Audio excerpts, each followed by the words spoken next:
বাইরে থেকে হায়ার করা মানে টাকা পয়সা খরচ হবে।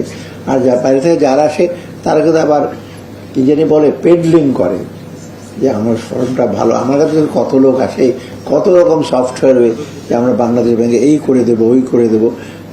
পেছনে কিছু ডেফিনেটলি সে ভালো আছে লোক, আবার পেছনে কিছু স্বার্থ থাকে।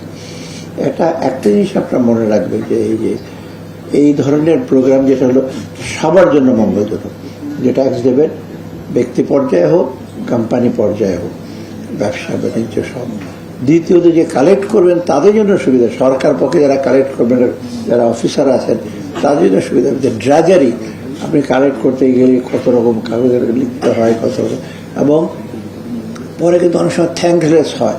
কাগজ টাগজ করে আপনি একটা ট্যাক্স ডিটারমিন করলেন, ট্যাক্স হলো ওই যিনি দেবেন অনেক সময় নষ্ট করে ব্যয় করে বলে দিলাম একটা, ওই ব্যাটাতে আমাদের অনেক দিন ঘোরালো, 10-12 বার যেতে হলো, এটা খুব একটা থ্যাঙ্কলেস হয়ে যায়। কারণ আপনার যে বাহাবাটা পাওয়ার বিশেষ সেটা পান। আরেকটা হলো মাঝখানে যারা আছে, যারা কাছে ট্যাক্স লয়ার অনেকটা আপনি জানেন, লয়ার মানে কিন্তু যারা আমার সঙ্গে যারা কোর্টে আমরা জজ সাহেবরা বা সিভিল কোর্টে বা ক্রিমিনাল কোর্টে lawyers are the officers of the court. অনেকে ভাবে কিন্তু লয়ার মানে আমি এই সে ক্লায়েন্টকে রিপ্রেজেন্ট করি। No, lawyers are to assist the court to a certain facts and figure. সেরকম আপনার ট্যাক্স লয়ারে কিন্তু আজকে যেটা বেশিরভাগ সময় আপনার করেন, কারণ আমি আমার ট্যাক্স যাই হোক টাকা পয়সা কম ট্যাক্স দিতে হয়তো প্রত্যেক বছর আমি যেতে পারি না, একজনকে দিয়ে দিই আর কি।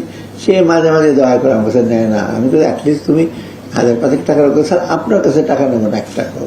আমি বলি ঠিক আছে, মানে যাও আমাকে তো আমার 5000 টাকা বড় কারণ আরো কষ্ট করে দিতে হয়, কিন্তু সে একটু সাহায্য সহায়তা করলে, এবং যেখানে আজকে যেটা বেশি রিটার্ন আপনারা দেবে, আপনারা যদি খুব দ্রুত, একটা জিনিস হলো আপনার দ্রুত যে যারা সার্ভিস যাবে তাদেরটা আপনার ডিসপোজ অফ করবে, বেশি দিন ঘুরে আর কি আসবে।